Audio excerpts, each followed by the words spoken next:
Halo teman-teman, kalian tahu nggak sih apa itu PP 69 tahun 2010? Yuk kita pelajari bareng. Peraturan Pemerintah Nomor 69 tahun 2010 menetapkan bahwa tata cara pemberian dan pemanfaatan insentif pemungutan pajak daerah dan retribusi daerah. Materi ini akan kami bahas bersama saya, Dinda Rahmatiara, dengan NIM 17134240026, Muzain dengan NIM 1713424-100, Hairuni Fatihah dengan NIM 1713424-103.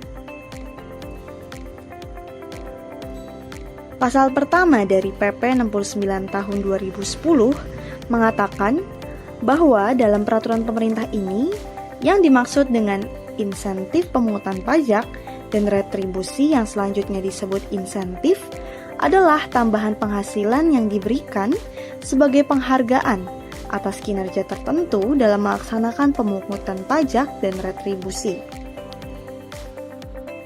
Kemudian, selanjutnya adalah pasal 1 ayat 2 yang mengatakan bahwa pemerintah daerah adalah gubernur, bupati, atau wali kota dan perangkat daerah sebagai unsur penyelenggara pemerintah daerah. Pasal 1 ayat 3 mengatakan bahwa pajak daerah yang selanjutnya disebut pajak adalah kontribusi wajib kepada daerah yang terutang oleh orang pribadi atau badan yang bersifat memaksa berdasarkan undang-undang, dengan tidak mendapatkan imbalan secara langsung dan digunakan untuk keperluan daerah bagi sebesar-besarnya kemakmuran rakyat. Kemudian, pasal 1 ayat 4 mengatakan bahwa retribusi daerah yang selanjutnya akan disebut sebagai retribusi adalah pungutan daerah sebagai pembayaran atas jasa atau pemberian izin tertentu yang khusus disediakan dan atau diberikan oleh pemerintah daerah untuk kepentingan orang pribadi atau badan. Nah, pasal ke-1 ayat ke-5 mengatakan bahwa pemungutan merupakan suatu rangkaian kegiatan mulai dari penghimpunan data objek dan subjek pajak atau retribusi, penentuan besarnya pajak atau retribusi yang terutang sampai kegiatan penagihan pajak, atau retribusi kepada wajib pajak atau wajib retribusi serta pengawasan penyetorannya. Nah, contoh dari pasal 1 adalah Dina adalah pegawai Bapenda Kota A. Ia bertugas untuk mengumpulkan retribusi pasar. Karena pekerjaannya berkontribusi pada penerimaan daerah, Dina bisa mendapatkan insentif, yaitu tambahan penghasilan sebagai penghargaan atas kinerjanya. Pasal 2. Dinyatakan bahwa pemberian dan pemanfaatan insentif pemungutan pajak dan retribusi dilaksanakan berdasarkan asas kepatutan, kewajaran, dan rasionalitas disesuaikan dengan besarnya tanggung jawab, kebutuhan, serta karakteristik dan kondisi objektif daerah. Contoh dari pasal 2 adalah Kota B memiliki pendapatan daerah yang terbatas, maka ketika memberikan insentif kepada petugas pajaknya, pemerintah daerah hanya memberikan 2% dari pendapatan pajak, karena mempertimbangkan kemampuan keuangan daerah dan asas kewajaran, bukan memaksakan 5% sesuai peraturan yang ada. Pasal 3. Penerima insentif. Pasal 3 ayat 1 mengatakan bahwa insentif diberikan kepada instansi pelaksana pemungut pajak dan retribusi. Orang-orang penerima retribusi juga insentif ditentukan pada pasal ini.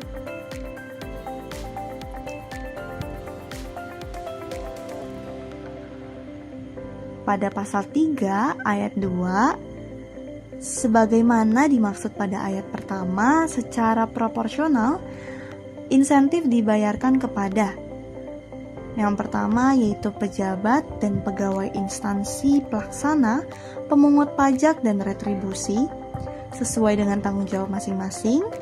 Yang B, kepala daerah dan wakil kepala daerah sebagai penanggung jawab pengelolaan keuangan daerah. Yang ketiga, sekretaris daerah selaku koordinator pengelolaan keuangan daerah. Yang keempat, pemungut pajak bumi dan bangunan pada tingkat desa atau kelurahan dan kecamatan, kepala daerah atau lurah atau sebutan lainnya, dan camat, dan tenaga lainnya yang ditugaskan oleh instansi pelaksana pemungut pajak. Dan yang kelima yaitu pihak lain yang membantu instansi pelaksana pemungut pajak dan retribusi. Contoh dari pasal ketiga ini yaitu dalam Kabupaten C, insentif ini dibagikan nih kepada yang pertama, pegawai Bapenda, kedua, kepala daerah dan wakilnya, yang ketiga, sekda atau koordinator keuangan yaitu sekretaris daerah, yang keempat, lurah dan camat yang membantu pungut PBB, pajak bumi dan bangunan, yang kelima yaitu polisi yang bantu pungut pajak kendaraan. Nah, kelima orang tersebut, posisi tersebut itu menerima sesuai porsi tanggung jawab mereka. Begitu teman-teman. Nah, sekarang pasal ketiga ayat ketiga mengatakan bahwa pemberian insentif kepada kepala daerah, wakil kepala daerah, dan sekretaris daerah sebagaimana dimaksud pada ayat kedua, huruf B dan huruf C dapat diberikan dalam hal belum diberlakukan ketentuan mengenai remunerisasi di daerah yang bersangkutan.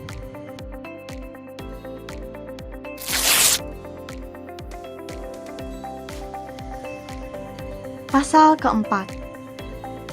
Pasal 4 ayat 1 menyatakan bahwa instansi pelaksana pemungut pajak dan retribusi dapat diberi insentif apabila mencapai kinerja tertentu.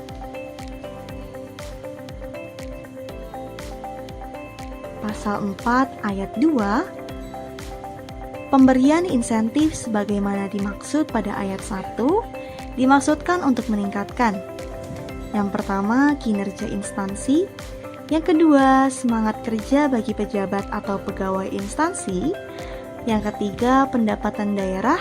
Dan yang terakhir yaitu pelayanan kepada masyarakat. Pasal 4 ayat ketiga menyatakan bahwa pemberian insentif sebagaimana dimaksud pada ayat 1 dibayarkan setiap triwulan pada awal triwulan berikutnya. Pasal 4 ayat keempat, dalam hal target kinerja suatu triwulan tidak tercapai, insentif untuk triwulan tersebut dibayarkan pada awal triwulan berikutnya yang telah mencapai target kinerja triwulan yang ditentukan.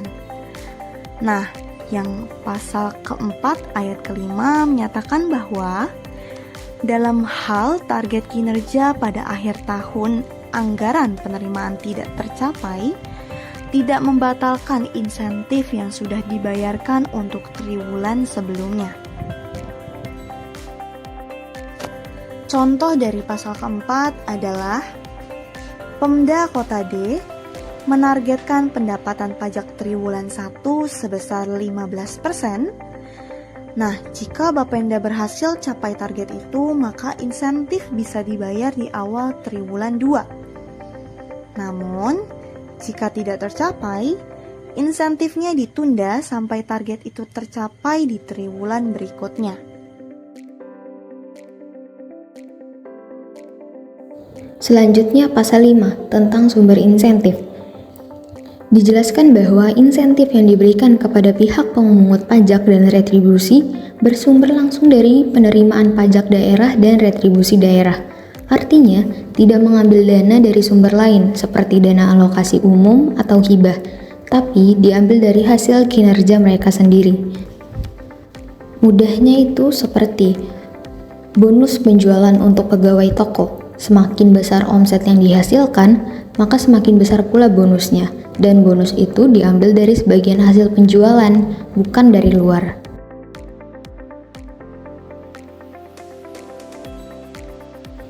Kemudian pasal 6 tentang besaran insentif.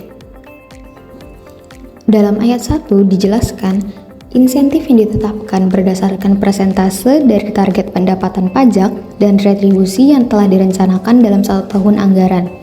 Untuk provinsi maksimal 3% dari target penerimaan, dan untuk kabupaten atau kota maksimal 5% dari target penerimaan. Ayat 2 menjelaskan, besaran insentif tersebut harus ditetapkan dalam APBD tahun berjalan. Artinya, nilai insentif ini harus direncanakan dan disetujui oleh pemerintah daerah saat menyusun anggaran.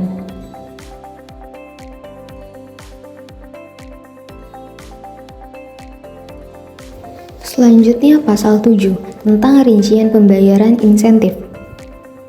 Ayat 1 menjelaskan, besarnya insentif per bulan ditentukan berdasarkan realisasi penerimaan pajak dan retribusi pada tahun sebelumnya. Makin besar penerimaan, maka makin besar plafon insentif yang bisa diberikan. Ketentuannya sebagai berikut. Pendapatan kurang dari 1 triliun maksimal 6 kali gaji pokok plus tunjangan.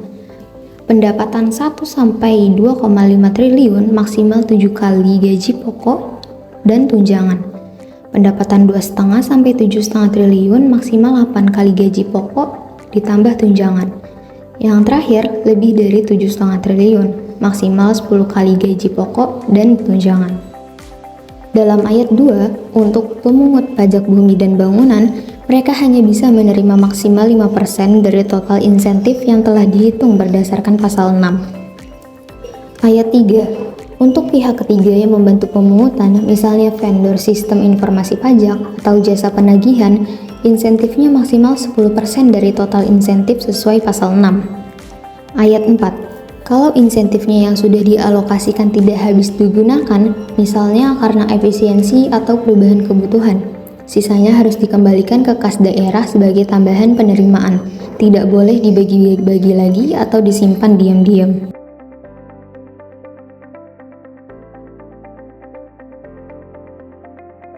Pasal 8 tentang penetapan penerimaan dan besaran insentif.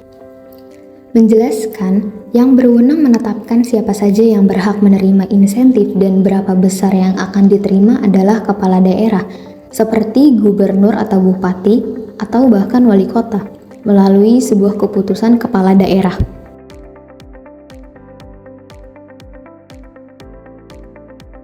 Oke, selanjutnya mari kita masuk ke dalam pasal 9 ayat pertama. Kepala instansi pelaksana pemungut pajak dan retribusi menyusun penganggaran insentif pemungutan pajak dan atau retribusi berdasarkan ketentuan sebagaimana dimaksud dalam pasal 6.